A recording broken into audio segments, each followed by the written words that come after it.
Alright, let's get cracking. Gotta make sure. After, what was it, Monday?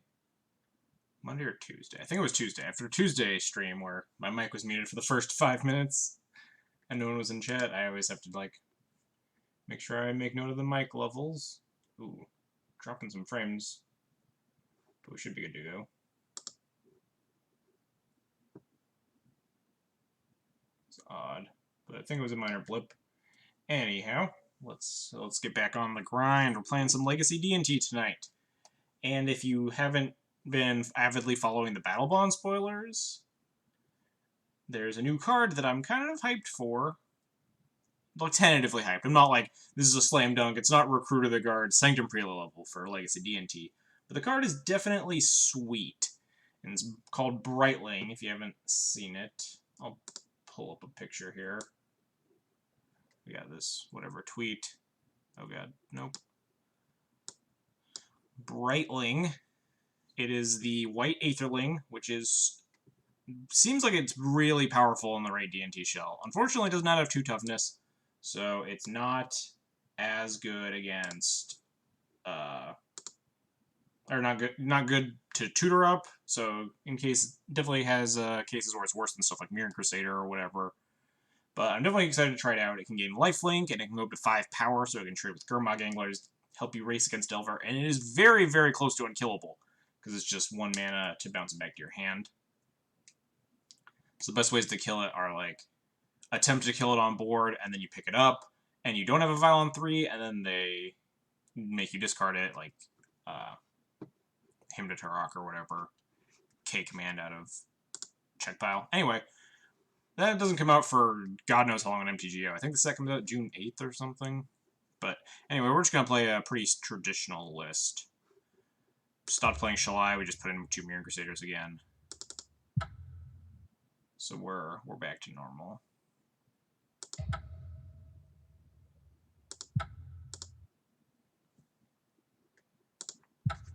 Let's get in there.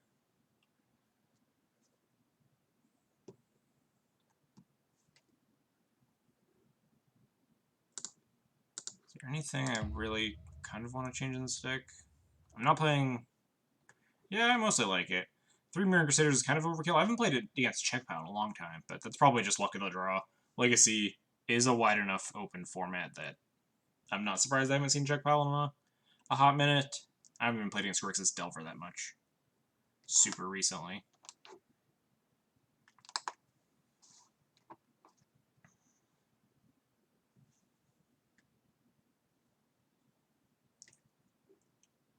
Anyhow, is this thing still going? Trying to get my phone to charge. My phone is a busted piece of crap right now. So hopefully that works. Alright, this should be fine. Anyhow.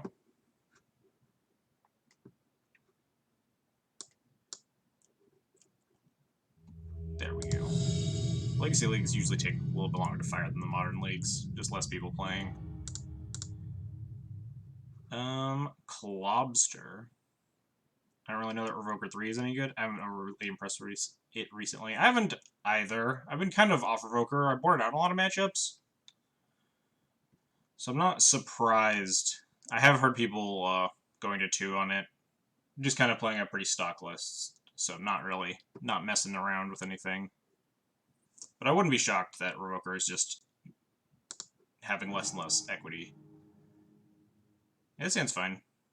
Do we have File, Thalia, Ports, Plow? If my opponent goes Deathrite, we can go, after we Aether Battle, we can Plow it, or play Thalia. If they're on combo, we have Ports and Thalias. This hand's just solid.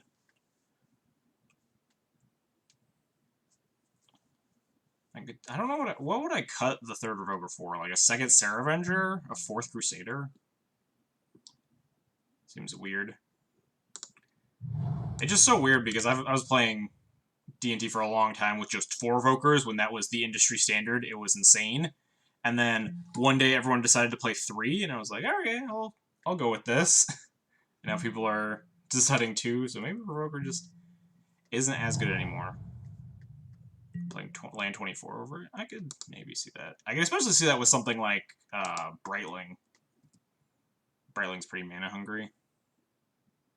Or if you're playing 4-drops like Shalai or something. Been pretty happy with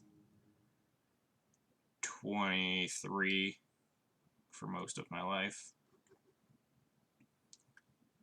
But hitting the extra land drops for stuff like Cataclysms out of the board, like casting multiple spells in certain turns. I think we just play Thalia. Don't really know what the opponent's on, but Thalia is usually just a pretty good play. I don't want to just like wait for the battle to take up 2 in case, because I can't port them. So in case they're on like Storm or a combo deck, mainly for stability versus Delver and Red Prison. That would make some sense. Opponent, Storm, check pile. I haven't found the Red Prison matchups to be too horribly terrifying. Although I should probably cut the Caverns. I was thinking about at least trimming one, if not cutting them both, for basic planes. Again, I'm just a creature of habit. We're just going to port the opponent.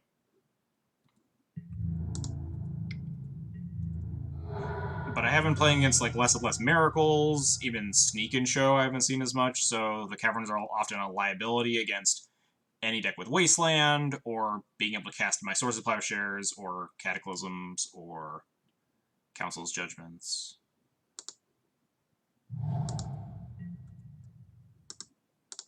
Don't really know what the opponent's up to. I imagine they're on Storm if, like, they didn't cast a single spell turn 1 or 2.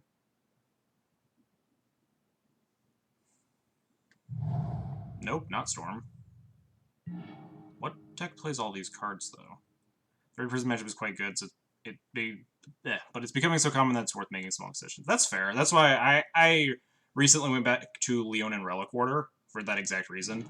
I was playing against Mono Red Stompy and Steel Stompy so often. I was like, I just really want another piece of Artifact and Enchantment Hate. Mostly Artifact. What is the opponent's deck? It's Wasteland, Basic Swamp, Polluted Delta, and no spells cast until, like, on turn 3?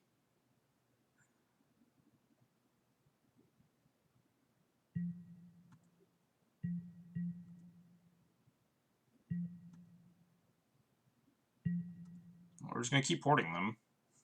Now we get to tick this Vial up to 3 for Flicker Wisp as well. And play Mom. Sounds good.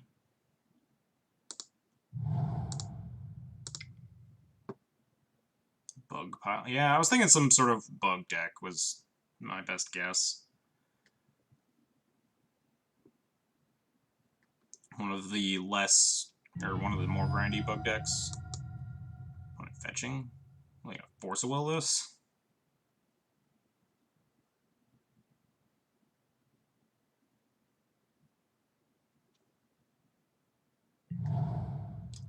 Okay, so there.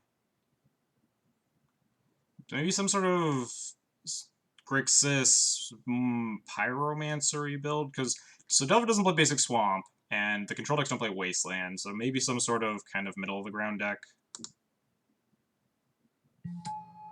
Okay, so they just wanted to expose their Volcanic to Rishadenport, I guess. I'm okay with that.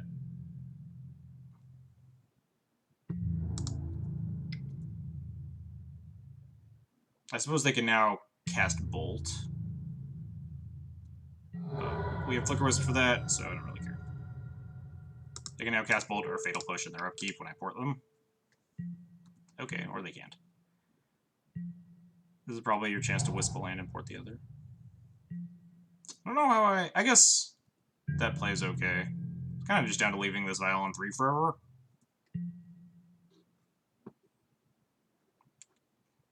Until this Mother of Runes kicks online. Now I might use the Flicker Wisp more aggressively on a land.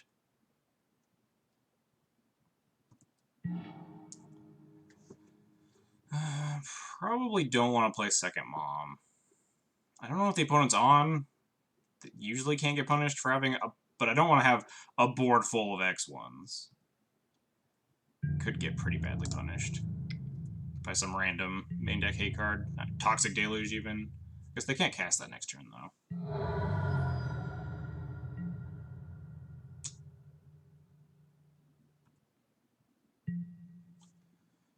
Do I just flicker out the volcanic now and not give them any access to it? Probably. Although it does come back in untapped on their end step. Could take them off of black, just leave them with the red. I'm gonna either flicker with the Volk, port the UC, or vice versa. I don't think my decision here matters a whole lot. It's just a matter of do I want them to have a red mana up during my turn. I think I'd rather them have this mana up, because they haven't done anything with this, so I don't think they have a lot of spells to cast. So I'd rather Flicker Wisp out the Underground Sea here. But I don't want them to cast a spell. Yeah, we'll just Flicker Wisp out the Volcanic. I don't want them to be able to, like, Fatal Push. Untap, try and Fatal Push again or something. Pretty marginal percentage points here. I feel like we're pretty far ahead.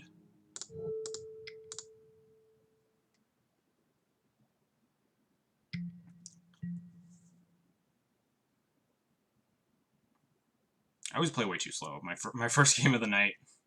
I don't know why. Every match one, I'll just play horrendously slowly.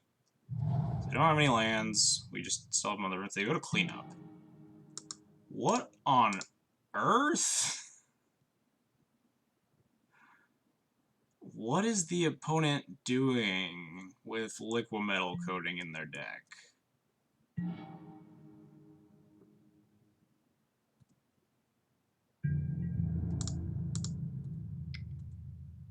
Should I be alarmed? I'm racking my brain, but I don't think there's a Liquimetal coating deck in this format, right? Not even, like, meme tier decks. Now we'll just take them off of red here, since we can't take them off of black.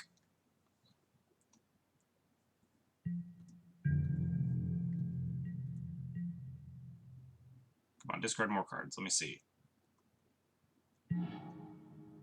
Ready. Okay, so there's some sort of Grixis Artifacts deck with the Liquimetal coating for some reason.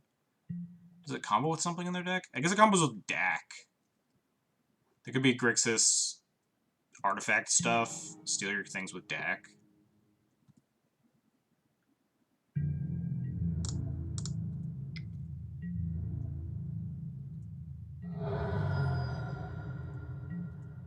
I'm just gonna hold this Flicker Wisp. Really not scared of anything. They can't even play Deluge here unless they... Even if they do play Deluge, they also die to this Wisp, so... If they have... Yeah, City of Traitors Deluge, I guess. They'd go to 2 and then still die. Alright, well, opponent's on some sort of artifact deck. So I imagine Council's Judgment, Leon, and Relic Order are good. Cataclysms are probably fine. They have multiple Planeswalkers in their deck. If they have Doretti, they probably have Dak. I can't think of anything else that Liquimetal coating goes with. What does Doretti do again? Maybe it slightly combos with that. It's like second artifact murder or something, right?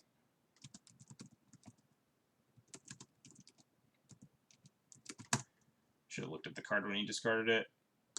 Doretti, Ingenious Iconoclast. You may sacrifice an artifact if you do destroy target artifact or creature. Okay. So it technically combos with Doretti Minus, but not very well. It just lets you sack your other stuff.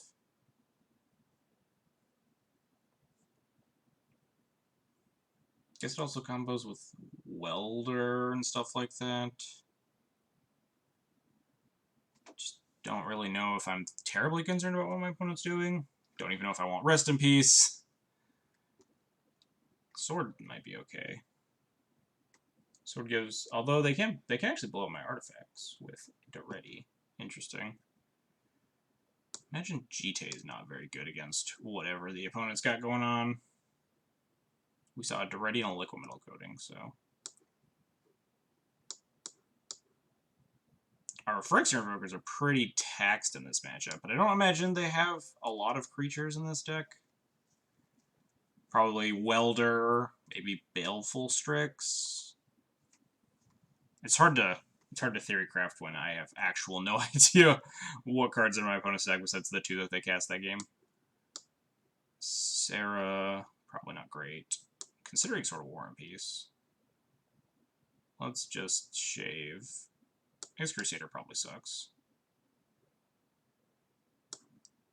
I'm down for another sword, since I just kind of want to kill them fast. Their deck seems very slow and dirtily.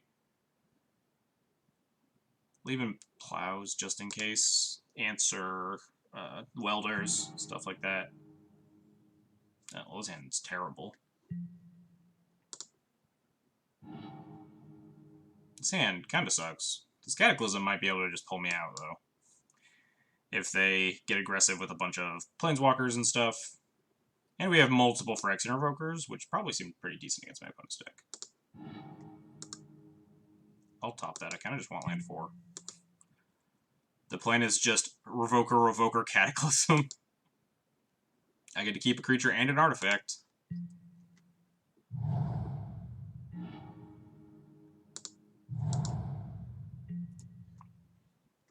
Play something for me to revoke. Come on, opponent. So that deck. Guess I'll name Thopter Foundry. I don't want to play out too many of my plane. I guess I need 2 double white source.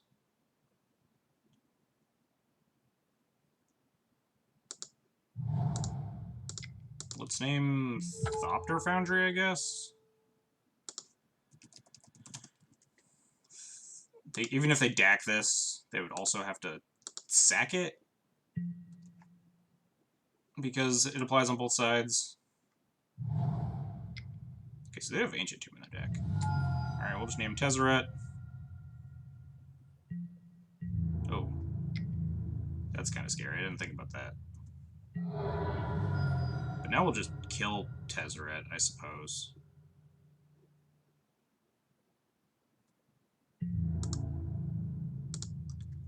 We do need to find Flicker Wisp or something to answer this rampaging Sword of the Meek.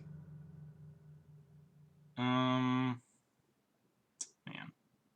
This Cataclysm doesn't help, so I think I might Wasteland them.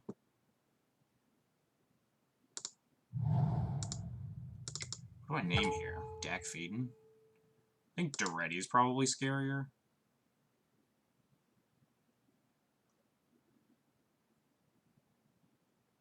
Is it? We'll name. Neither of those are actually super scary, but I don't know any other cards in the opponent's deck that I really want to name. Could just name Thopter Foundry a second time. Let's name Dak Feeden, I guess. That's the scarier card. Wasteland them.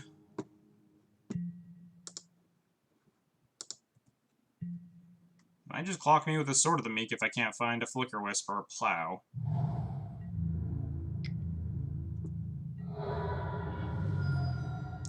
Maybe I should board it out Moms. Probably has a reasonable amount of artifacts.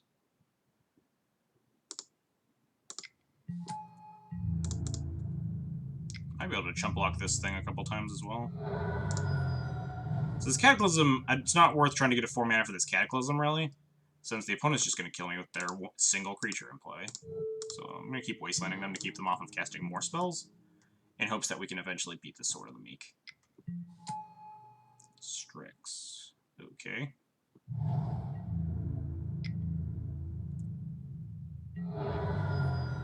That does not beat this. Could Wasteland them again? I think I'll actually just port them, though.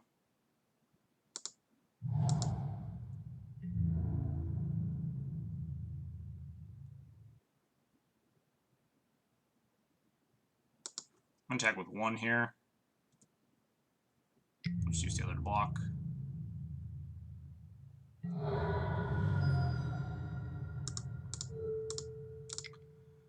Port.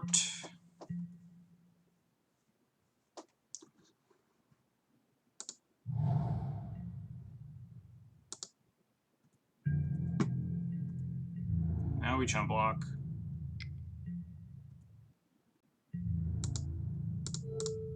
Also, I think I want Graveyard Hate now that they're on Thopter Foundry combo.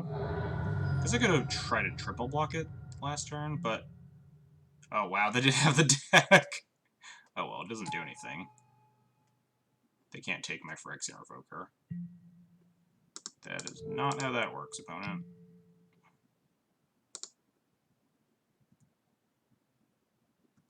Come on. Please let me draw an answer.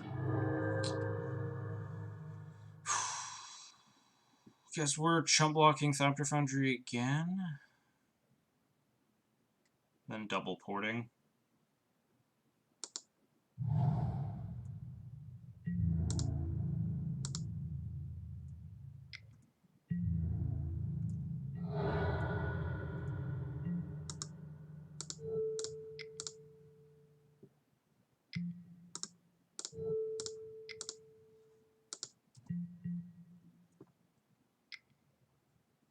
Baleful Strix.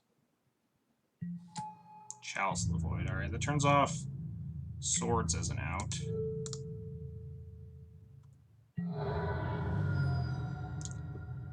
More chump blockers.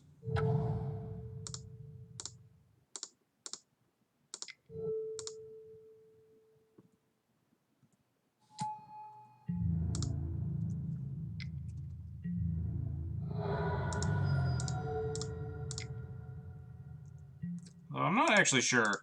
Not 100% I want Rest in Peace. Opponent's deck doesn't seem to actually have too much graveyard stuff. Probably just Thopter Sword, plus whatever Goblin Welder shenanigans. I think Wasteland me.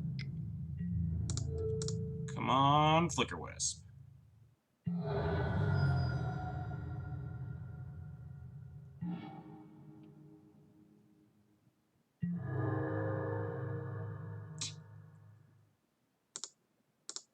Oh, can't actually cast this. They have this Chalice.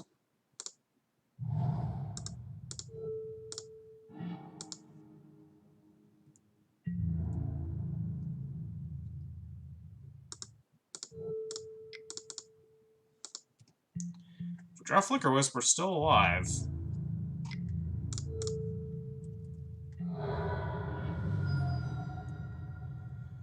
That does not do it. Alright, so we can board a little bit differently. I don't think I actually want Plows. Plow seemed pretty bad in that matchup, although we did get horribly beaten up by a 5/5. We had plenty of outs to it. We had Council's Judgments, Flicker Wisps, and the 2 Plows that we had before they chaliced us. In Leo and Relic Order, we had a lot of outs, we just, like, didn't find them, you know? That happens. We had recruiters for them as well. There's a chance I was supposed to, like, not attack the very first turn when I had Revoker, Revoker Mom, and then triple block. Then I probably just die to that DAC uncontested. Especially because I just didn't draw anything. Anyhow.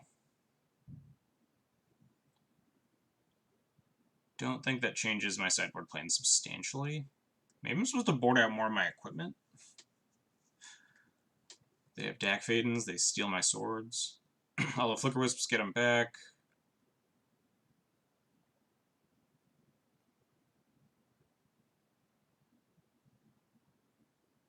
I more or less like what's going on here. So I can pull it on 3 seems pretty good. Beats DAC, beats Duretti. And just being on the play seems very good. Ugh, this hand's a little dicey. We don't have any action? If I know my opponent's going to do what they did last game, this hand's good. But I think we want, like, 2 drops. Alright. Opponent moving to 6, so we're not dead. We're just mostly dead. Alright, I'll keep this. I think I like this more than the 7, honestly. We'll top that. We want more lands. Especially if the opponent does have Wasteland in their deck. If we get this Cavern Wastelanded, it'll be pretty bad.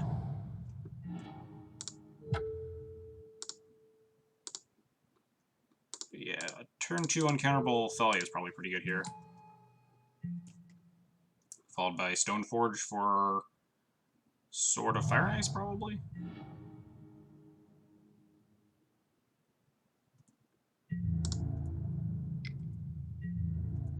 Yo, what's up all the time?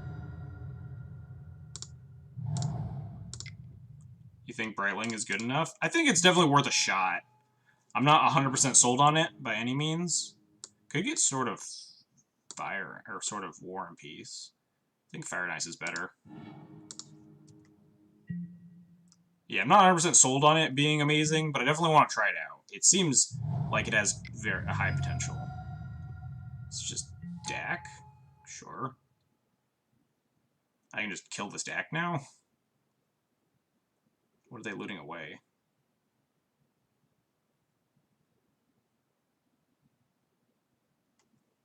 I don't get my sword trigger. It's kind of annoying because I have to attack the Dak itself. It isn't as sexy with the Sword as Crusader. Yeah, but it is... Yeah, it's a lot sexier against Lightning Bolt than Crusader is, that's for sure. And it's a lot sexier against Miracles. It's definitely got potential. I'm gonna, like, probably cut 2 Crusaders in the list I'm currently playing to try them out. But I don't even know when it hits Magic Online, so that'll be a couple weeks. That's when it comes out in paper. And then God knows when it's on Magic Online. And then we have to hope it's one of the cards that gets put into the chests. Mom is pretty good at deflecting bolts, but you don't always have Mom, especially against stuff like Delver or Miracles that just kill all your stuff, or Miracles that just board wipes you and doesn't really care about Mom. It just seems really strong when you have a Vial on 3 and a Brightling. Discards Ensnaring Bridge and Transmute Artifact. Interesting. I kind of just have to jam this sword. Kill this deck.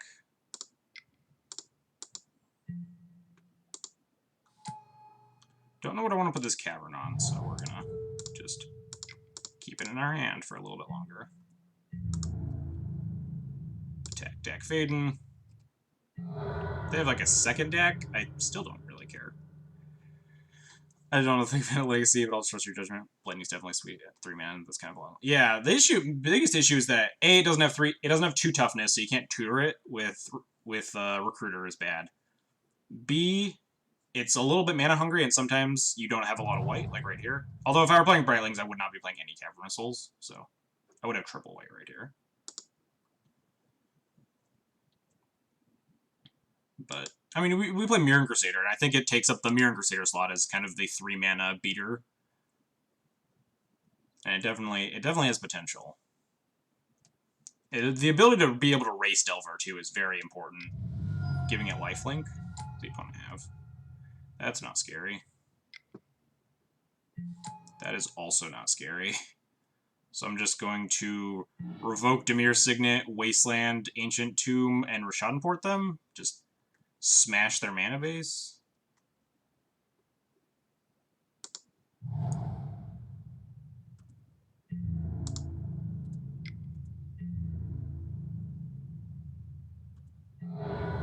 I shouldn't have played the land. I forgot about... I do draw a card here. Do I set up lethal if I shoot the Strix? This attacks for 6, 7, 8, 9? Not exactly. But if I shoot their face, I also don't set up for lethal because the Strix is still in the way. I'll kill the Strix. Not horribly punished. Although this is lethal now, right? Because I'll have 6 mana next turn. 1, 2... No, I want a 6 mana, because I'm going to use this Wasteland.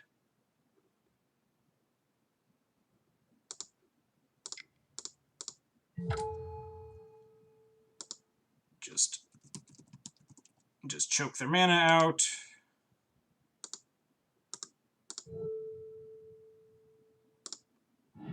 There's a chance I'm supposed to just go after all their colored sources, I suppose. I just don't want them to cast any spells. If they can get to bridge or something, they might have a shot. Just need to kill with Crusader and Sword so quickly. Thinking it comparatively as Clock. Evasion-wise, it's worse. Yeah. It has worse evasion, because Vigilance is not evasion, it's just really bad. So it's worse at evading, it's worse at really... Alright, opponent's super dead. Opponent's 2 mana up, and I have a Pro Thalia. Should I just kill them?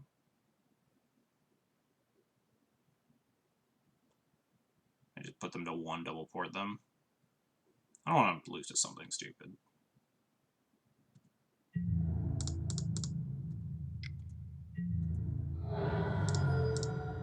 I keep playing my land. Alright, yeah, opponent's not winning this game anyway. Doesn't really matter what I do. Did I actually play the land? Maybe I just didn't play the land at all. I'm going insane. But anyway, opponent's dead. So yeah, it's worse at evading. It can't attack through Deathrights and Tarmogoyfs and Gurmag Anglers or whatever. But it's definitely better. It's better at racing Delver specifically because lifelink and being able to go up to like 5 power is very important. Delver can beat you down pretty fast, and being able to gain huge chunks of life like that can be super relevant. It's worse with equipment, but it's better against stuff like sweepers. It's definitely better against miracles. Crusader's just horrible against miracles, whereas Violon 3 plus a Brightling is just nuts. It's debatable whether it's better than Crusader against Check Pal, since Game 1, Crusader's like such a slam dunk, but Games 2 and 3, Crusaders die pretty often. They Diabolic Edict them after killing all your other creatures, they Toxic Deluge them, they kick Marsh Casualties, whatever. So Crusader's still insane there, but I would also really like to have Brightlings in the Check Pal matchup, just because it's so hard to kill. It's always nice to have a card with this thing. Yeah, exactly. Everyone's always like, D&T always gets these sick cards and supplemental sets, and I wasn't seeing anything, and then day before spoilers are over or whatever, we get Brightling, and I was like, this is definitely worth testing. And if nothing else, it is really sweet, and also the art is badass. That art is just so good. I want to get them in foils even if it's not good. Steve Argyle, man. Just killing it today. I don't think I've ever played against, like, Grixis Tez. Grixis Control. If I see it eventually. Grixis Tez. 2-1. 108. D&T's supposed to be budget friendly. Yeah, exactly. What's the point of playing my budget-friendly deck if I don't try to make it at least as expensive as all the other people's decks? The deck's only like twice as expensive as it's not even twice as expensive as non-foil Check Pile, just with the pile of dual lands and Force of Wills and whatever. I think I estimated my deck was worth 5k or something, tops. Probably worth, like, less than lands. Tabernacles are just, like, what 2k? 2.5k now? Yeah. That's why we don't play any reserve list cards. They can't spike if they can get reprinted. Reserve list cards are for suckers.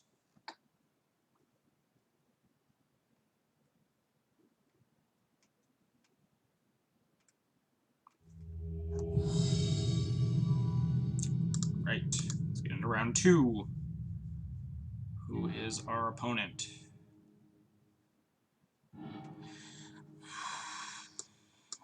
This hand's a little awkward. We're really glutted on 3s. Saravenger's like, if Saravenger could be any other 2-drop in my deck, I might keep. But we're on the draw. My opponent goes land, Deathright Shaman. We're okay, but not having a turn 2 play is really bad. I think I'm gonna ship this. Yeah, this hand is questionably better. We have 3 draws of the second land and have a bunch of good 2s. I keep this. We're going to keep it and then also never hit our second land drop and die, so that's fine.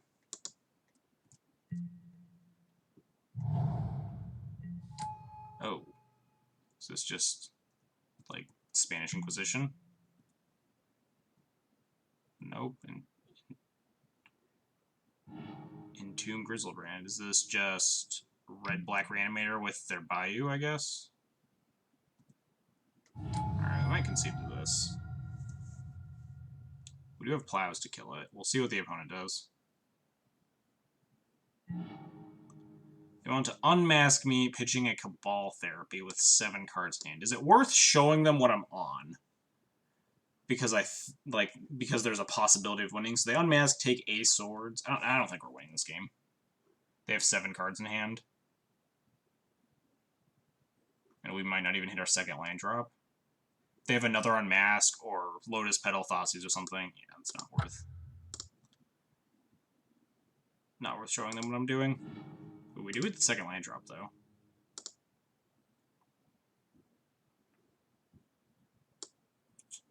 So this matchup, bring in everything but Relic Order and Cataclysm. And then bring out a bunch of stuff. GTA, Crusaders, Flicker Wisps, Sarah Avenger, Stoneforges, Batterskull. That seems about fine.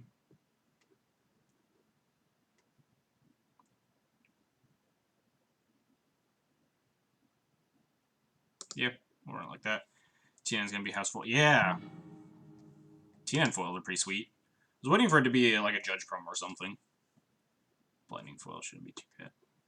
Lightning foil shouldn't be too bad in price, at least. It's gonna be a sexy-ass foil.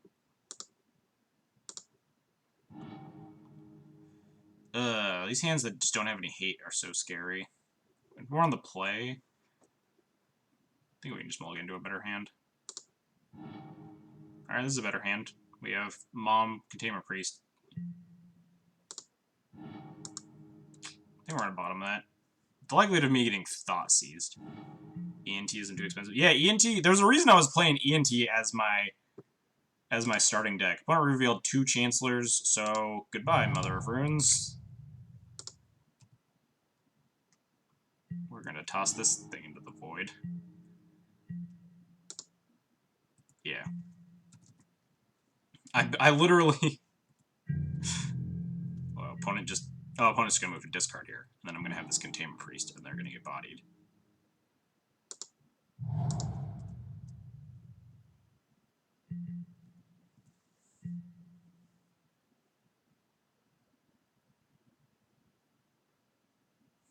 Rip Mom.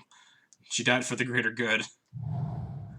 She died to let Containment Priest resolve. Come on, cast. Okay. Not reanimate, so they don't lose 7 life or whatever, but now they're down on cards, and we can revoke the Chromox.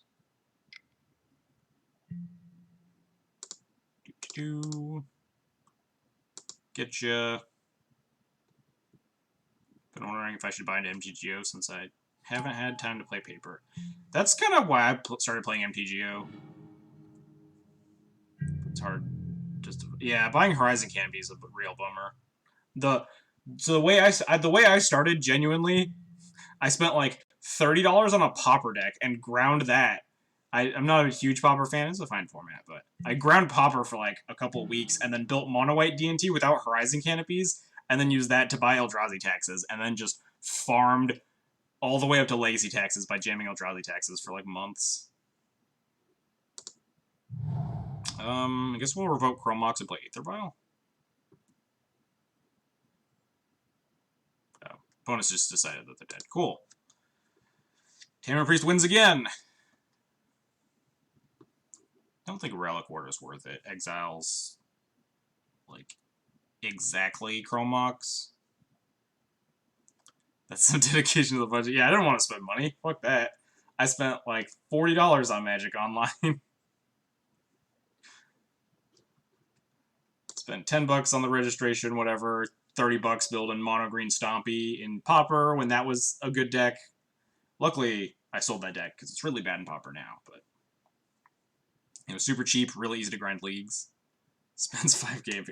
Okay, that was a labor of love, building foil taxes. I've had that deck for like 7+ years.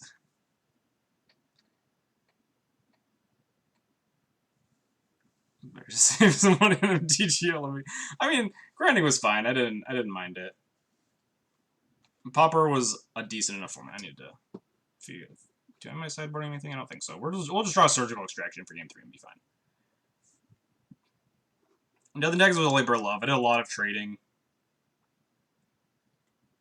A lot of like vendor haggling at events, trying to pick up my last foils.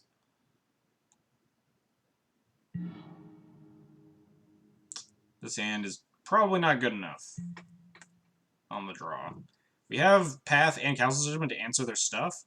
We just get shredded by discard. Alright, we'll keep this. Vendor haggling, that's a thing. I mean, kind of. like they offer you a price for your card. Usually you can't like haggle with the cards that you're buying traditionally, but when you're selling them cards and stuff, you can haggle. I'll keep this and probably die. Ooh, second land is good. But we might just die because we're not doing anything until turn 2. Hoping they kept one of those stupid Grim Lawmancer hands, but it looks like they're just kept a turn 1 hand and they're gonna kill me now. Just Faithless Looting, reanimate. Oh, alright, Entomb reanimate, that works too.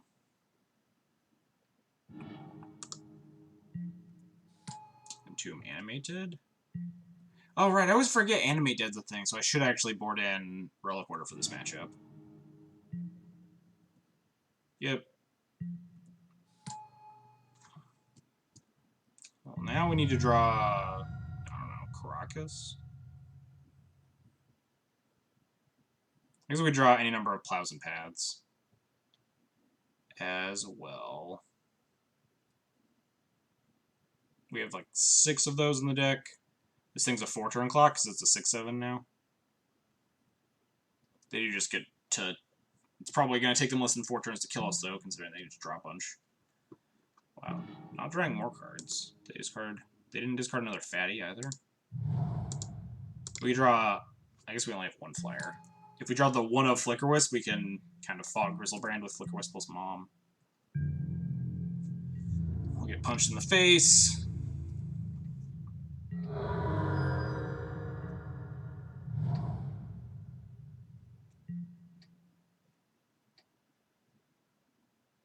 They probably make a second fatty here.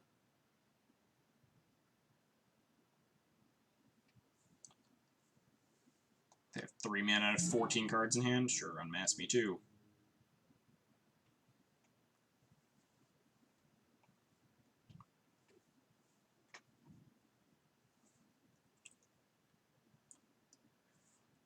Well, maybe they're unmasking themselves. Nope, they're targeting my face. I always think about cutting a surgical extraction, and then I always play against Red-Black Reanimator, and I remember why I'm playing 2 surgical extractions in my deck.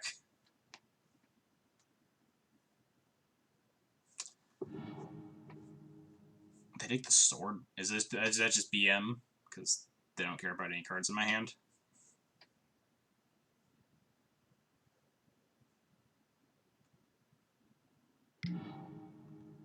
Darkrit. He's gonna make a huge board. Make like Iona plus Elishnorn. Some dumb stuff. Could be, yeah, Collective Brutality. Pitching Inkwell. Alright, it's a pretty good one.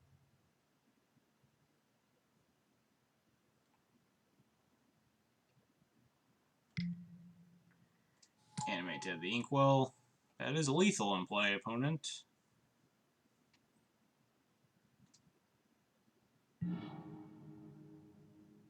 Unmask me again, alright. So now we need to somehow... Yeah, we basically can't do anything. Oops. Didn't want to turn off auto yields, I wanted to lose. You got me, opponent.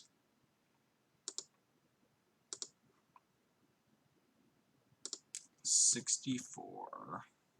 Red-Black Reanimator, 11 matches, 27 games, 15 wins, and 12 losses. Yeah, that matchup's always kind of scary whenever I play against it.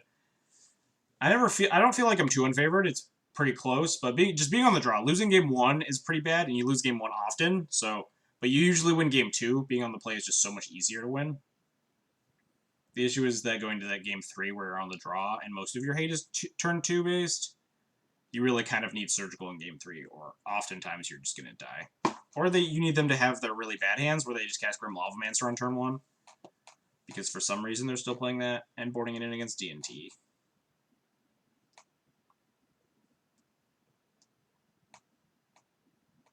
I don't like the new Magic logo on Twitch. Just Chandra's face staring into your soul. It's kind of bothering me. I liked the Planeswalker symbol more.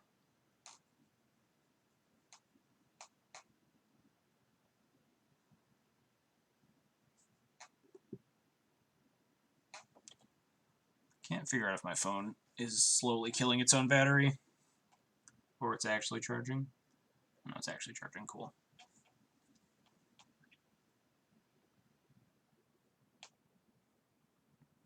At least the red-black random error matches always go by fast. So in that first one, kind of took a bit. I guess not. Opponent really didn't play games 1 or 3, and I didn't really play game 2, so... But we're already 50 minutes in.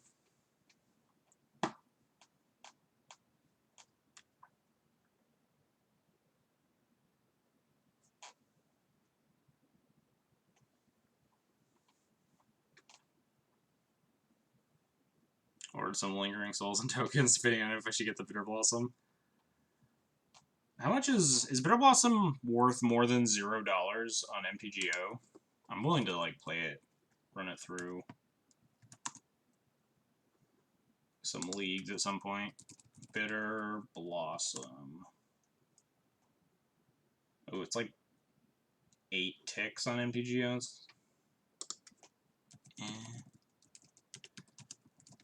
And the card's probably fine. It does help you grind. Linger Souls is like 50 cents. It seems really good against control. Yeah, exactly. Probably beats the crap out of like Jeskai Control. Is decent. I'd bring it in against Jund, but I wouldn't be super happy because they have stuff like Abrupt Decay. They can answer it relatively easily, or even Liliana the Last Hope. But it can't help against Liliana the Veil. Since one of the biggest problems in Eldrazi taxes against the BGX decks is that whenever you go turn 2, play my 2-drop, and then they have mana up, and then they just kill your 2-drop, untap, play Liliana the Veil, and you're just so far behind because there aren't a lot of good catch-up cards against Lily.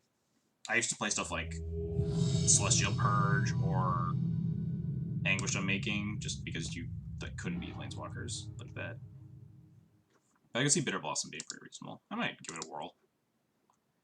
Is the BGX matchup unfavorable for ENT? Yeah, it's close. Like, it's not horrible.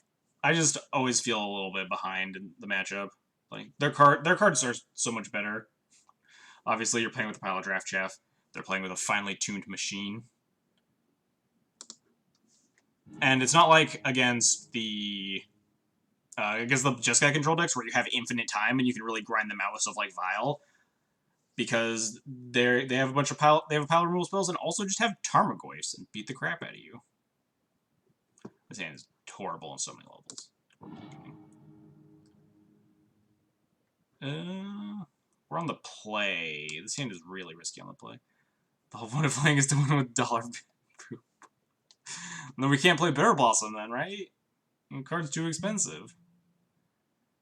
Opponent keeps. Can we afford to go to 5? 22 out of 54. We have 2 hits at it.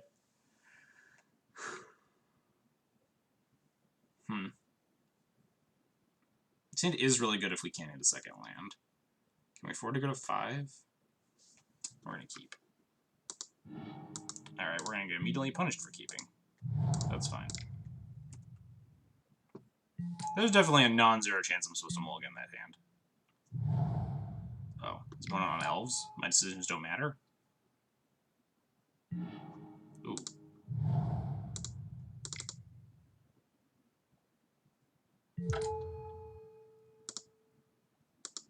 Death, right, Shaman.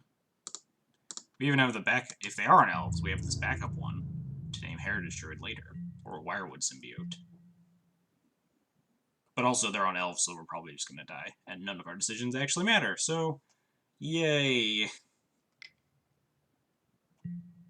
Quarian Ranger, okay. Okay. Okay. I'm glad we turned off this death rate. Well, I guess it doesn't have any food right now, but... kind of want to get this sort of Fire and Ice online, if I'm being honest. So they have, like, 8 jillion mana next turn. They could just NO me, probably die. Could revoke one of these, but I can't beat this Gaia's Cradle. I could port it, but then I don't think I'm winning still. I think I just need to hope that they can't do anything special, and we win with this sort of Fire and Ice next turn, but that's really not a good hope. They can't untap anything for value is the thing. Because I have this Deathray Shaman revoked. Alright, we're gonna go for it. You have to play pretty risky to beat elves. Just, you have to get lucky. Have to get very, very lucky.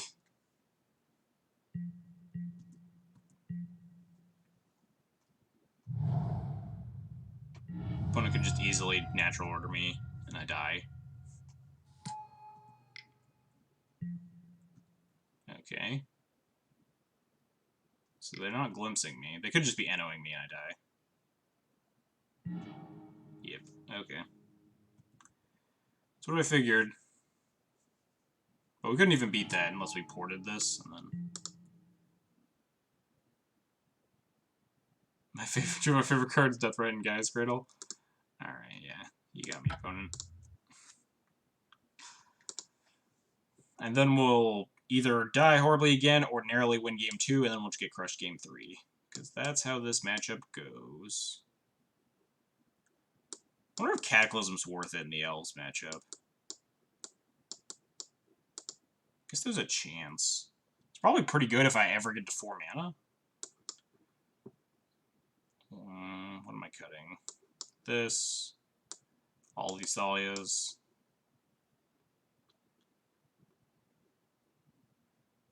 Oh.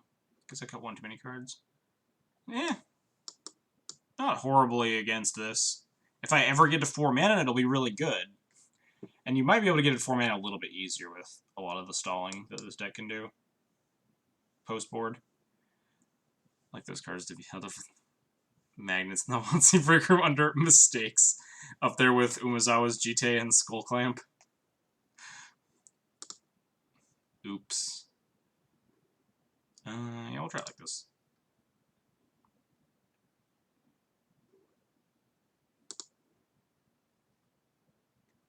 Cataclysm can be good if they just rush out their hand, and you can get it down.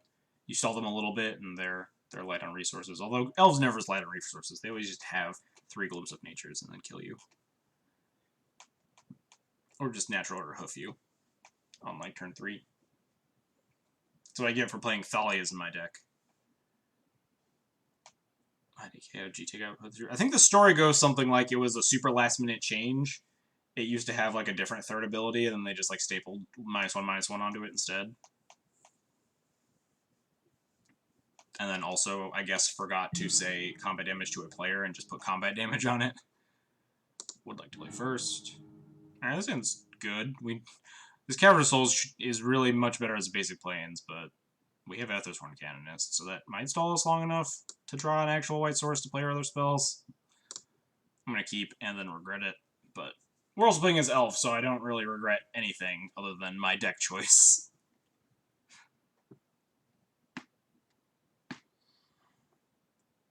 But I'm looking to 6, alright, we might have a shot. Game 1.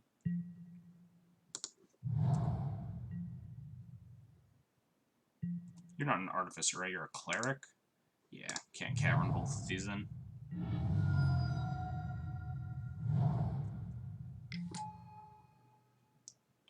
Okay. Hey, white source. So now next turn we can Stoneforge for GT plus Plow. On their turn, obviously, because we can't do both with our... And then the turn after that we can just equip GT. I am not going to block. Hello, how's it going? Nice 9. Thinks Stoneforge is safe in Modern. I think it's relatively safe. Yeah, definitely without GT. I'd definitely be all aboard the hype train if they unbanned it. I think it's pretty safe. I think it would be very powerful, and I think there would be a better deck out there than Death and Taxes to play it. There would be some sort of Stoneblade deck that could abuse it a lot more.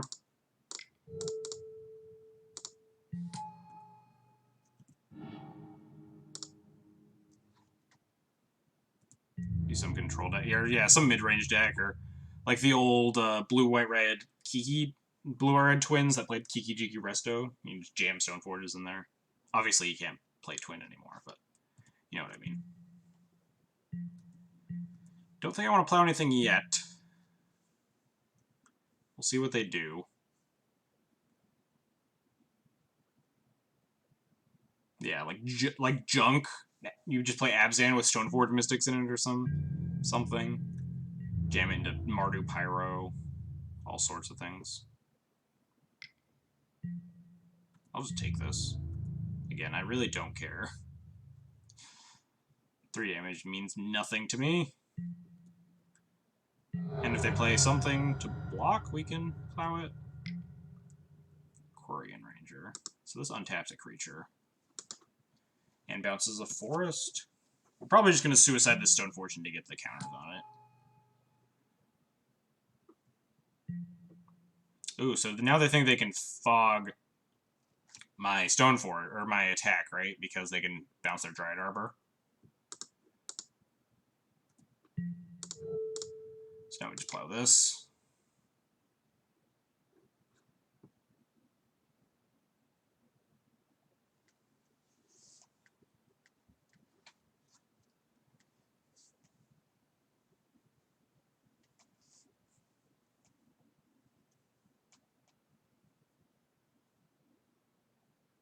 And then we can equip GTA to Stoneforge and attack, and then if they block, I guess they can actually Pendlehaven their Dryad Arbor and block with that instead.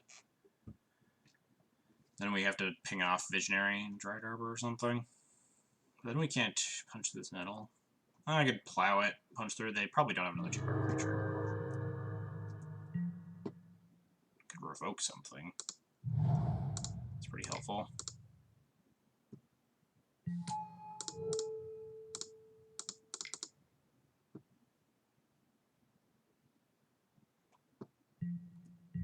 Let's go. See these triggers. Opponent blocks with Dryad Arbor. Ooh, blocks like that. Deal. Block with Dryad Arbor plus Pendlehaven seems way better. So now I can just kill this Nettle Sentinel. Although I guess this protects their Dryad Arbor more because it leaves up. Let's kill the Sentinel. We'll leave the other GTA counter just in case we need to kill something more pressing. But I feel pretty comfortable here.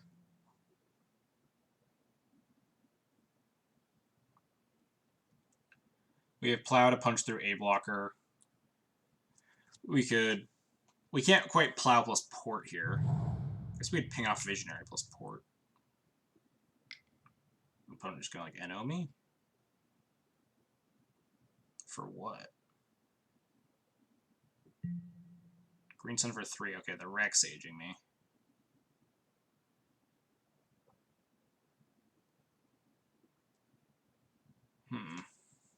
Kind of a bummer. So this resolves. Do I just gain 2, or do I make them tap the Pendlehaven? I don't think them tapping... Oh, that seems a little greedy, honestly. But okay. We'll just name Heritage Druids as Revoker, I guess.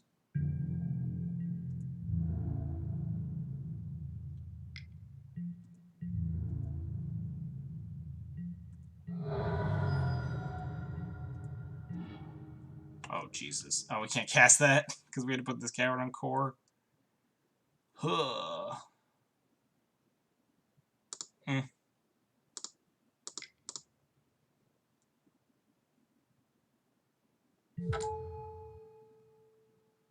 I'm not sure. I think I'm supposed to port this Cradle.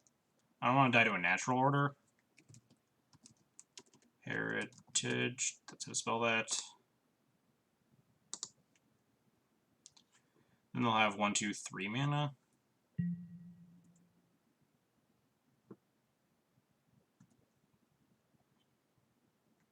think I do actually have to port this guy as Cradle.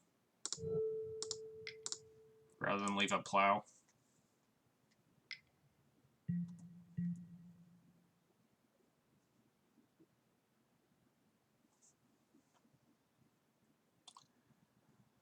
What does the opponent have now?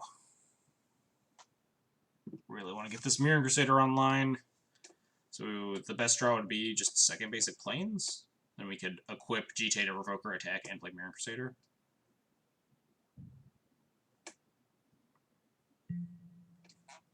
Symbiote. That's fine. We can punch through that. We have a plow.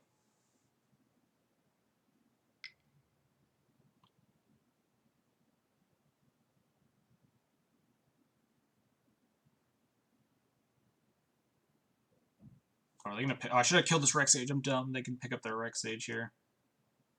I'm an idiot. I'm a fool. Now they can shatter this GTA.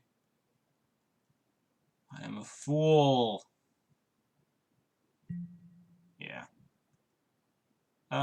We'll ping it now. Because now they don't get the third mana. If they use the Pendlehaven to protect, they only have 2 mana. Just let it die, okay.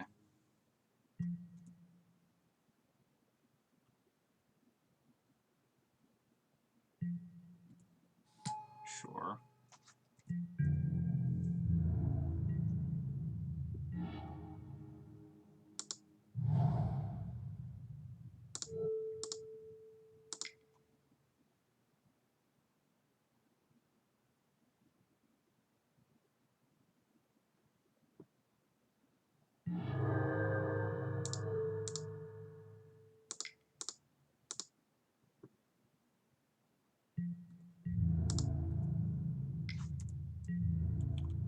Let's punch the opponent.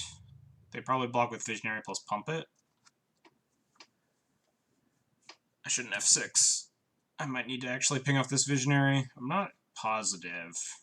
But yeah, this was a pretty bad punt. I was supposed to ping the Reclamation Sage. Wow, they don't even protect it. Just leave this. Did they just forget that their Pendlehaven has an activated ability? Because they could have just saved their. If their plan was just play the Deathrite Shaman, they could have saved their Dried Arbor, then untapped, and then tap it did play the Deathrite. Don't even think I want to kill this. I guess the opponent has Rex Age, so there's no reason not to.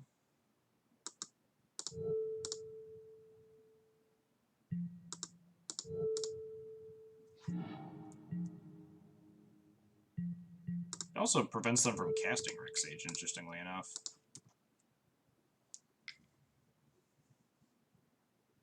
Do they have crop rotation? Nope.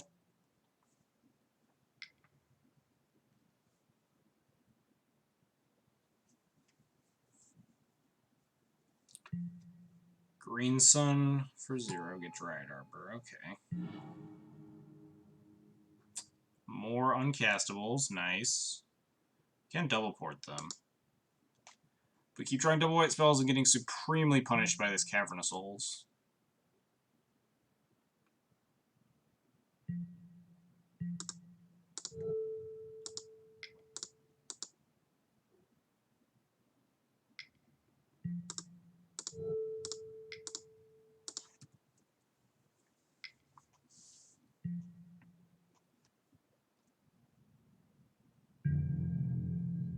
So, Brightling, huh? I'm pretty hyped for Brightling. Ooh, that could be interesting. The issue is that I can't port them off of Reclamation Sage if I leave this up now. Brightling feels like it definitely has potential. I'm not 100% sold that it's going to be slam dunk like Recruit of the Guard Sanctum Prelate were, but it's definitely going to be on my radar. I'm definitely going to test it.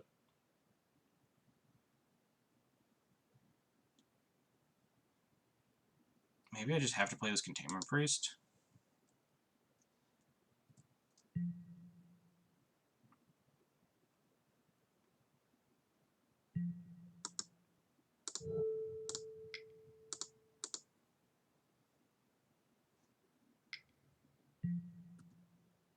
Opponent's floating mana. See if they do anything with it. Okay, they're not. I do have to let them play Rex Age here, but I think they were going to draw out of it before I drew into more stuff. That's fine, especially because we have other stuff going on. The combination of Containment Priest and Sanctum Prelate on 1 can also help a lot.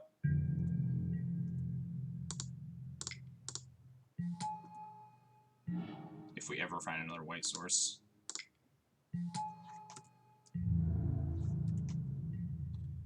This is all because I punted this game off of a cliff by not killing this Reclamation Sage in response to the Wirewood Symbiote, though, but that's a whole nother story.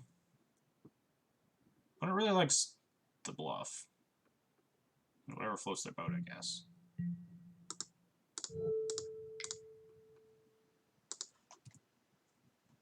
We could pump the Dryad Arbor. Maybe I should have ported the Dryad Arbor? Yeah.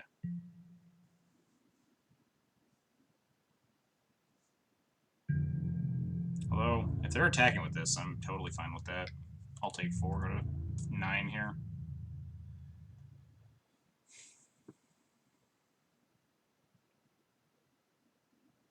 Next turn we'll have Mom online, and they just can't really attack. We can port down the Dryad Arbor. Heritage Druid. Okay. Cool. Maybe I'm supposed to wasteland this Dryad Arbor. No, I can always just port down the Dryad Arbor. Let's wasteland the Cradle right now.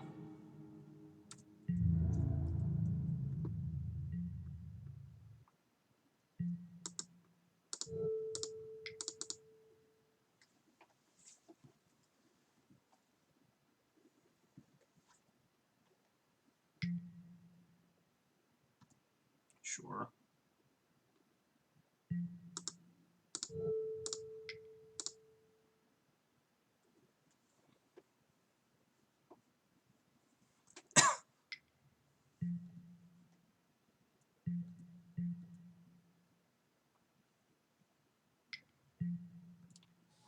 Quarian Ranger. So they can untap the Dryad Arbor.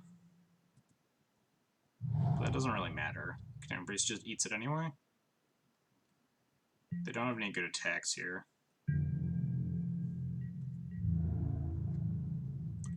Yeah. As soon as we find...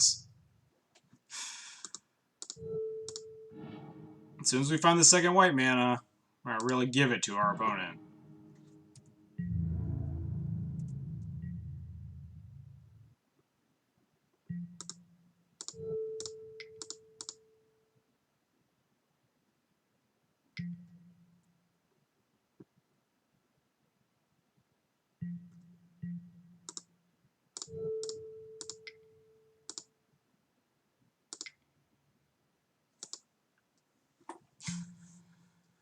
One day, getting supremely punished by this dang Cavern of Souls. They still have 2 mana because they can Quarian Ranger, untap the Dryad Arbor, bounce the core. I guess they actually have like 5 mana because they tap all their elves here. They can't NO me. They could have a good glimpse, is the scary thing, because I can't get the Sanctum Prelate down. Oh, they're just gonna Nat Hoof me? Alright. Is that lethal? Technically not.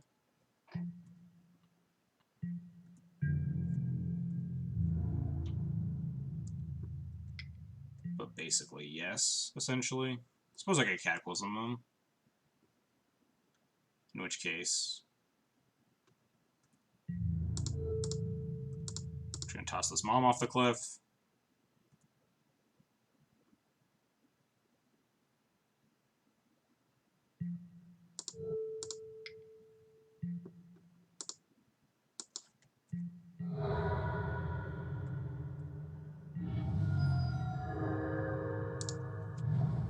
I guess we're...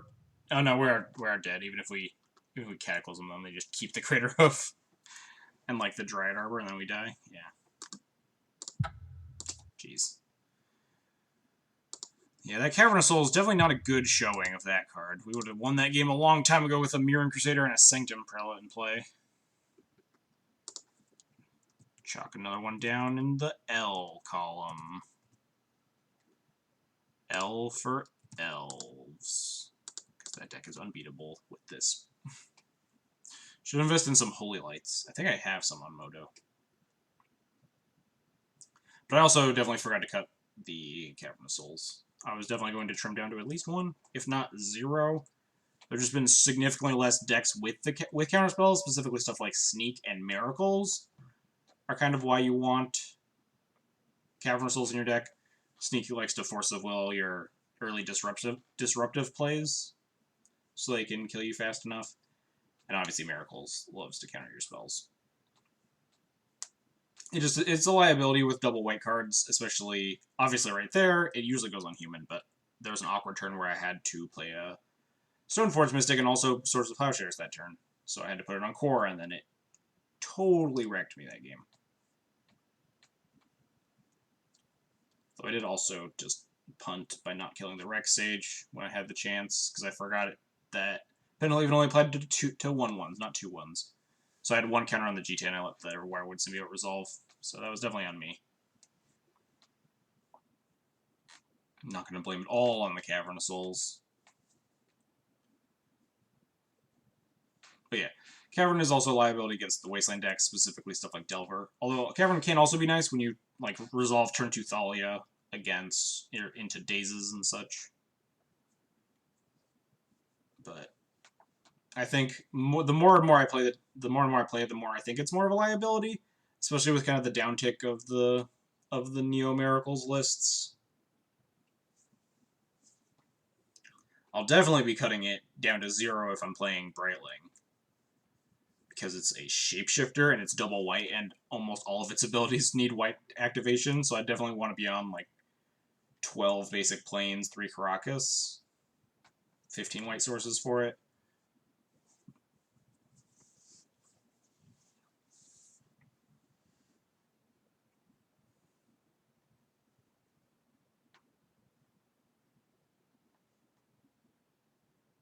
One day these legacy leagues will fire.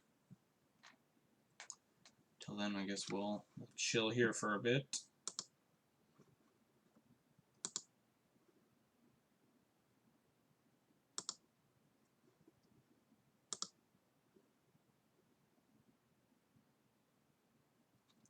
Dropping less than...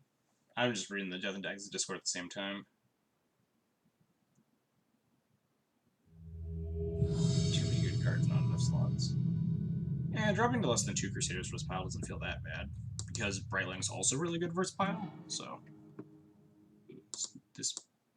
I don't know when that got huge. Soldier of Fortune, 88. Well, we're on the play.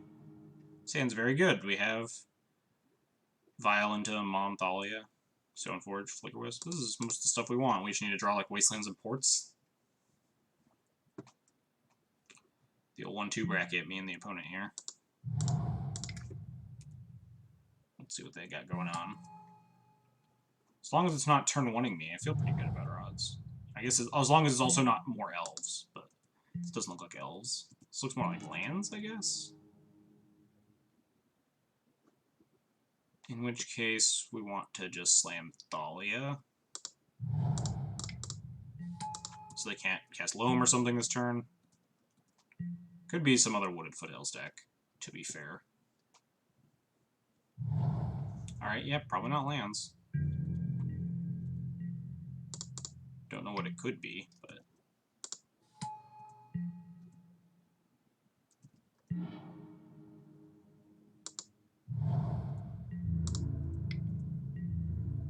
Don't know what deck just plays 2 fetch lands and passes. Can't wasteland them. Don't really want to play a second Mom, so... Guess we'll just wait. We'll see what they're doing. Make a more informed decision with this Stoneforge Mystic. Fetching now, I can wasteland them. I'm definitely down for that. Oh. I guess that's fair. Fetch another basic. What? Are we playing as, like, Nick Fit? Some Jund Nick Fit thing? Yeah, I guess we just chill. I guess it could just be Jund with fetching basics. Sylvan. Okay.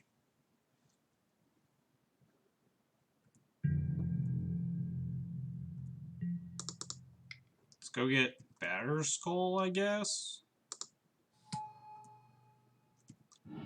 Batterskull seems pretty good here since I'm also going to be using this Wasteland. And we'll also have this Flickerwisp online.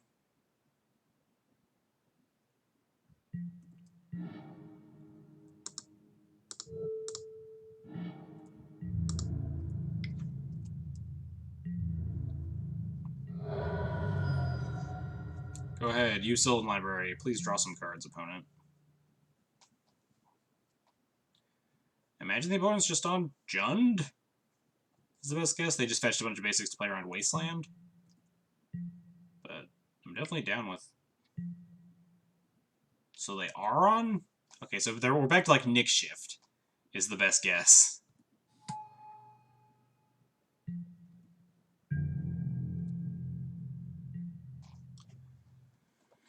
Could just Flicker Wisp out the Sakura Tribelder to beat in for more damage this turn. That's probably pretty reasonable. Could also, I suppose, just plow it, but... Get out of here.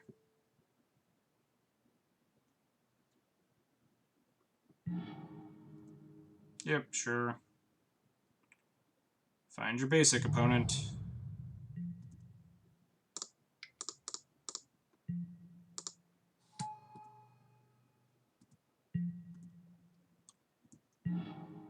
Not great.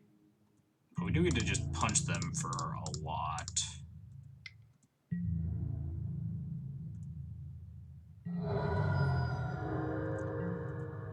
So they can't deluge me because they're at 4 life. And there's a Batter Skull. Don't know what they can do.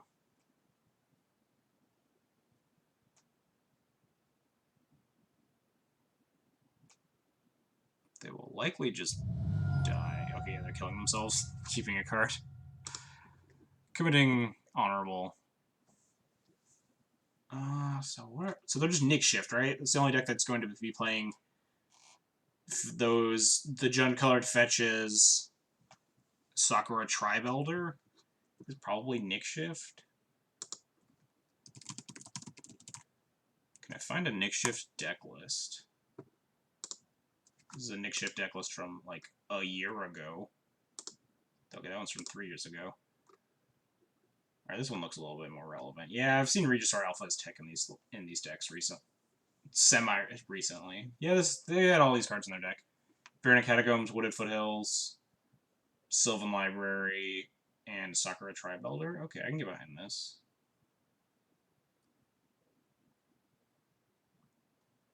What if I'm supposed to bring in Surgicals? Wasteland and Valakut Surgical it? They only have 2. Never mind. They're probably only usually grabbing them to combo. Probably not very good. They do kind of have a glut of creatures. Alright, so Cataclysm's probably insane. They play Green Suns, right? Yeah, Green Suns, so Containment Priest comes in. Relic Ward is pretty bad. Only beats Deed. And, beats Deed.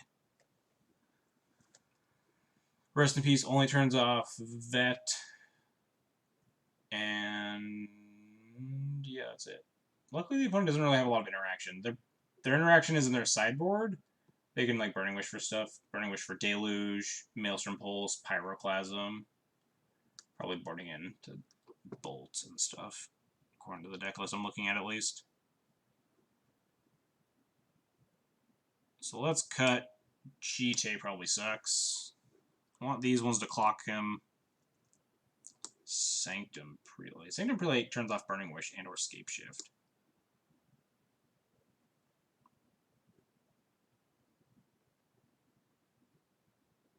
"45 seconds, and you cut 2 cards? Because I'm bringing Sword of War and Peace too.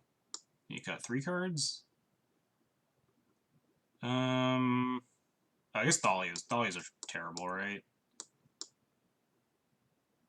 Opponent does have a reasonable number of spells, actually, but the Veteran Explorers and stuff. Taxing does not typically matter too much. The opponent's deck is designed to get to like 7 mana and Scape Shift you. Alright, we'll keep this. Maybe it'll just win with Stoneforge into War and Peace into Cataclysm. Cataclysm seems like it's a pretty big game against the opponent's deck. Opponent looking to 5 as well. 4? Alright. 3? Okay, the opponent's just dead. I don't even need to Cataclysm them. Maybe they're playing around my sword. Alright, they just decided that they didn't want to play anymore. I was gonna say maybe they're playing around the Sword of War and Peace. Tactically mulliganing to 3. Nick Shift. 2-0'd. Alright, we're back on the train in the typical spot that we find ourselves in nowadays of being 2-2 in the Legacy League and then fighting desperately for our 3-2 slot and then facing an unbeatable final boss. What the what? Tigers are not like 150, 200 bucks now, right? According to this MTG Goldfish thing, a playset of Tigers is like 750 bucks. That's insane.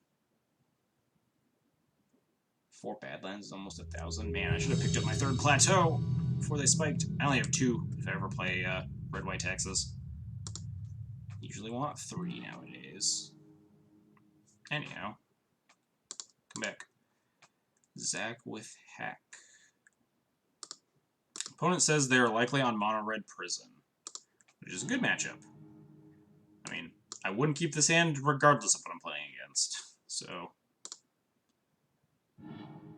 oh god, we'll just go to 5 here. Oh god.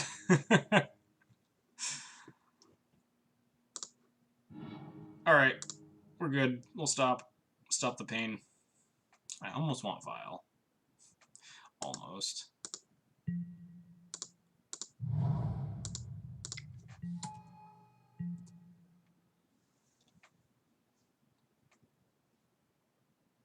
Final boss, the Shuffler. Yeah, they Moto realized that I was playing it. Oh, they're not playing Mono Red Prison.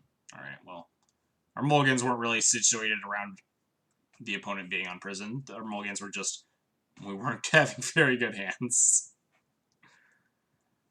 Yeah, the Shuffler decided that this match wasn't hard enough, so that we should also just lose round 1 to start. Just waiting for, like, Dark Ritual hit me. The old molded 2. Hopefully they're not on Reanimator. That'd be horrifying. Although maybe I got all my bad luck out of the way. Man, this is going to be a really good Cabal Therapy if they hit.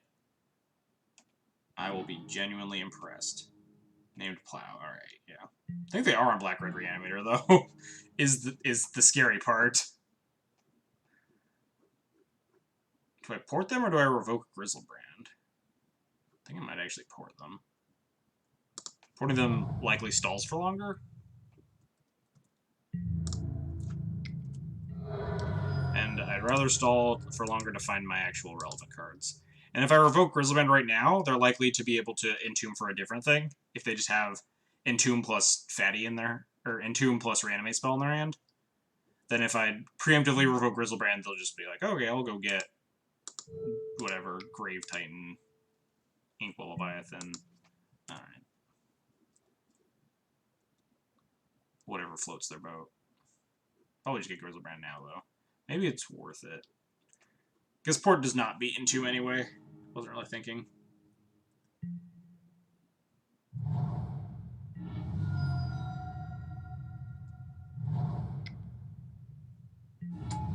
Yep. Draw 7. Wow, they didn't even draw 7?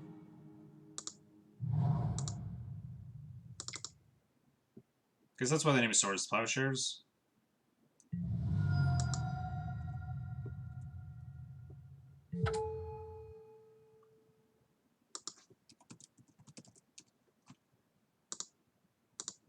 We have this Flicker Wisp if they don't Thoughtseize us, so we can actually just block this Grizzlebrand.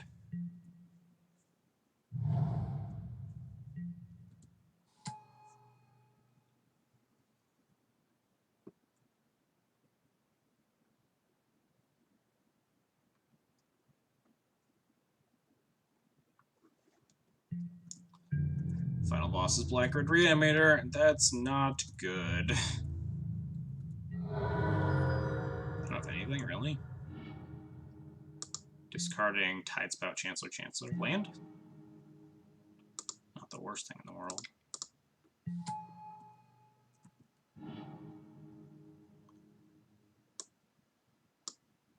Oh god, what do I even grab? So we're going to 6 this turn.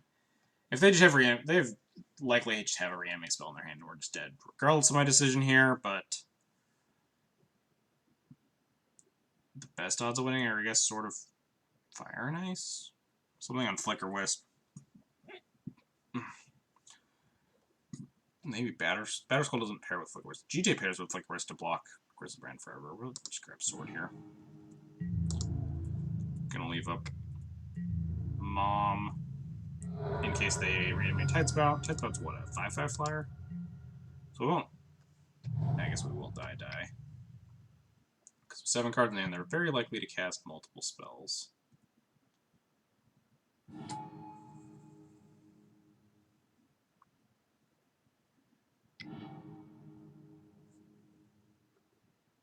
You just bounce my planes here.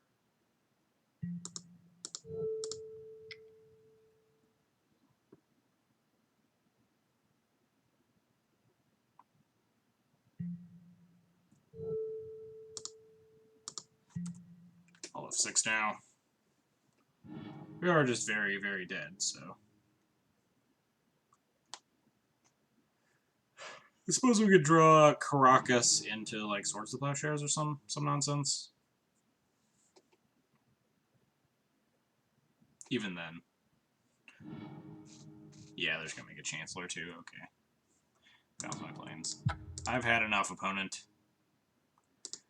Final boss is Red-Black Reanimator, which we just got brutalized by. We just need to draw Surgical Extraction in games 2 and 3, and we should be fine. This time I'm not going to forget to bring in Relic Order, because I always think about it, I'm like, it only hits like Chromox and stuff, but it does hit Anime Dead, so it's pretty relevant. And cut a bunch of Stoneforges, Batterskull, Jite, Sarah Avenger, Crusaders, and most of the Wisps, and then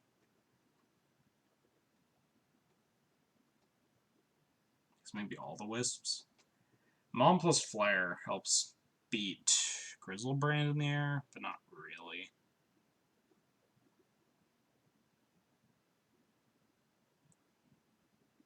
Because I could cut an Ethersworn. I'll probably cut Ethersworn on the draw. Ethersworn on the play can be decent, because I can stall them, but it's usually pretty medium. Come on. Is there an argument for cutting Flicker Wisp instead of Mom? On the play, is this good enough? Probably. On the draw, I don't think I'd ever keep this hand. I think I'd mulligan for Harder Hate. But on the play, we have Thalia into Prelate with Council's Judgment backup. I think that's probably fine.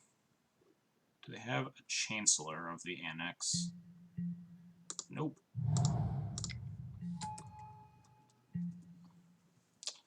Never F6 in this matchup post board because I need to represent Surgical Extraction at all times. Oh god, are we just getting like turn 1? We have a chance to beat a turn 1, but probably not if it's Entomb for Grizzlebrand. Yep, because then they can just discard this Council's Judgment before we cast it.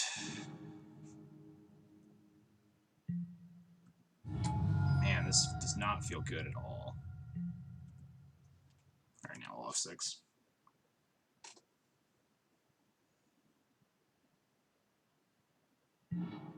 Yep, they unmask me, take this Council's Judgment. Now we have 6 top decks to, I guess, 9 top decks to be in this game somewhat. Between Caracas, Plows, and Paths. And even then. Yep, they take Council's Judgment. And discard. Alright, they didn't discard another fatty, which is good. Not actually drawing anything relevant is not good, however.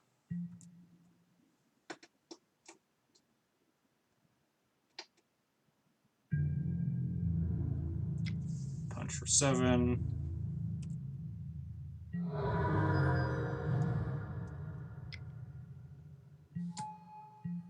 I still don't understand why Grimawmancer's in my opponent's deck ever. Because that card is really bad.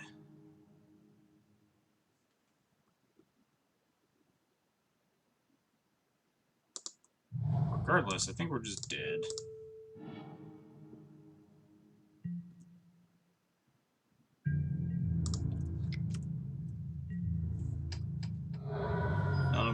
None of my decisions matter, though. The only decision that mattered would be, like, do I mulligan aggressively for Surgical there? and that's the issue with specifically Death and Taxes versus Red Black Reanimator. While you typically are a reasonable matchup, you can just get high rolled and lose games. Which is exactly what we're seeing.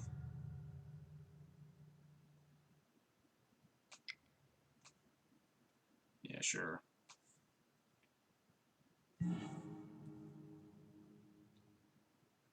We have one draw at 9 outs in the deck. Significantly less if they make another fatty here. Yeah, if they just entomb or reanimate something, we're just dead.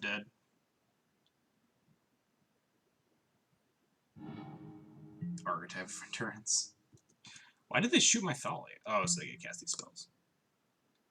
Hello, again.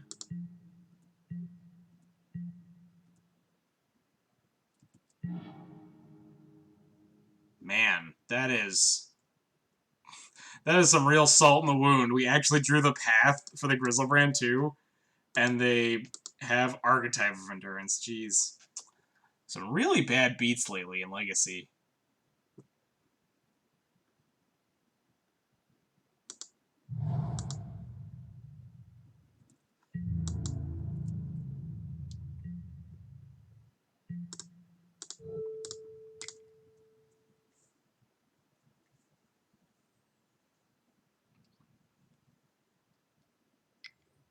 I suppose they didn't need exactly Archetype here. I think if they had animated anything, we're just dead, right? Because even if we draw this answer, their Grizzlebrand, if they have a Chancellor in play here, I just die to hit you for 2 with Grim Lavamancer plus attack with a Chancellor. Or like Iona. I guess Iona could have just named white. We would have had no outs. Inkwell Leviathan would have killed us, so can't be salty about Archetype specifically. Ancient Grudge, is that good? I guess that's fair. Ancient Grudge is good against the prison decks. And it's a 2-drop, so you are able to shatter chalices, which is pretty relevant in your deck of a bunch of 1-drops. Man, 2-3 to League again. My win percentage is steadily plummeting with this deck. Used to be at like 67, but hit a really cold streak. 29 games. Yeah, we're at exactly 50% and close to 50% in game wins. Someone hit their giant dog. Nice. We also had some not great news of getting pretty brutalized here in this league today. Are you close to getting home?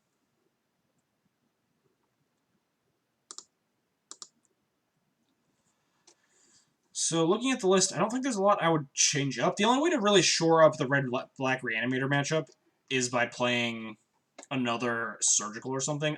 I'm actually considering playing a Mindbreak Trap again. I've been kind of getting pummeled by Storm decks a lot recently online. And it also has some side hate against red-black reanimator. Could we have beat their turn 1? Yeah, because they went Lotus Petal, Entomb, and Reanimate spell, right? I did have I won a Jace the Mind Sculptor in a Win a Jace Legacy tournament because I had a Mindbreak Trap in my deck. And in game 3, my opponent did basically that play. I think they actually went Dark Rit. They went like Dark Rit, Entomb, Reanimate. I had the Mindbreak Trap in my deck. Obviously, it's way worse against Black Reanimator than a 3rd Surgical would be, or like a Fairy Macabre or something, but it also has more applicability towards stuff like Storm, whereas Surgical is pretty medium to bat, just like straight awful against Storm. It also can be used against Elves, which is not super good, but I think I did actually Mindbreak Trap my opponent's Craterhoof Behemoth once.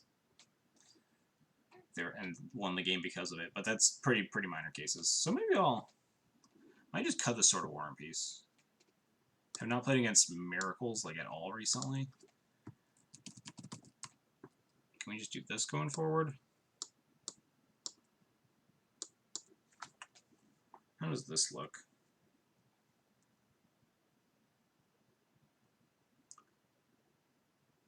Cataclysm, again, I just haven't actually tested it. I don't think I've ever put it on the stack, but I boarded it in a couple times tonight. And it felt pretty good in the decks, against the decks that I boarded it in for. obviously excellent against Nick Shift, whatever. Probably decent against Elves, but not super great. I think I'm down for something like this. I'll update the deck list for next time we play this deck, which will probably be tomorrow. Oh, did I never even like update this deck list? Probably should hit set as current deck.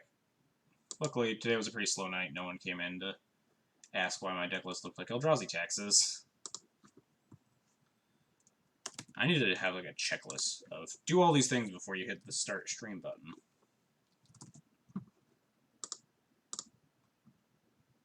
We'll cut the Sword of War in Peace for now. Not exactly sure what I want to play. Could go back to playing a Pithing Needle as well. Pithing Needle can turn one named Grizzlebrand, which is minorly relevant. But I'd rather have Mindbreak Trap there as well. And Pithing Needle's not super good against Storm, which is another matchup. If we look at the decks that I'm losing to recently, so we have been on a bit of a cold streak, but Grixis Delver is slightly favorable. Ant has been like very 50-50. Lands is completely fine. Miracles is also fine.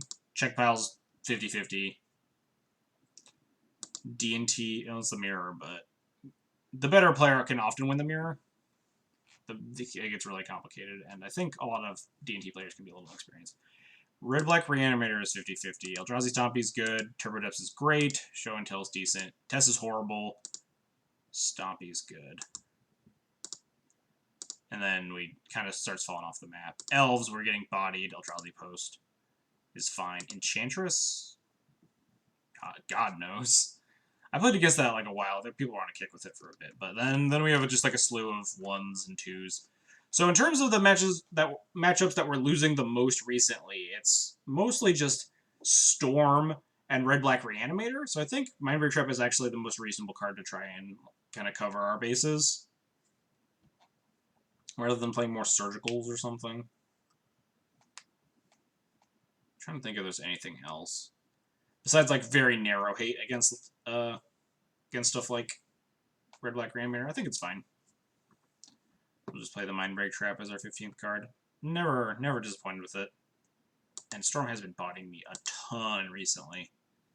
Would be nice to have some sort of more interaction there. Slow night, you should have come to trivia then.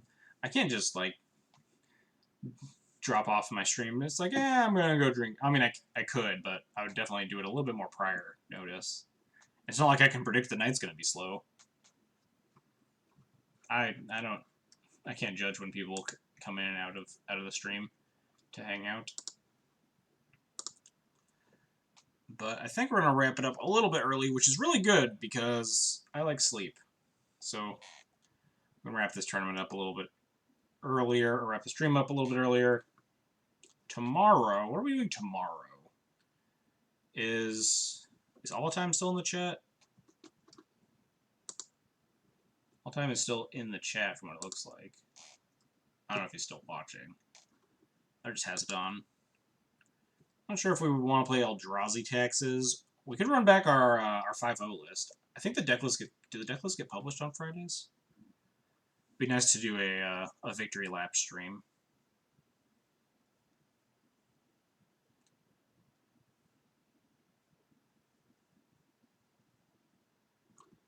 But so the plan for tomorrow is probably play this list plus playing a modern stream of some sort, either Eldrazi Taxes or Mono White Taxes. Not sure yet, but we'll play by ear a little bit.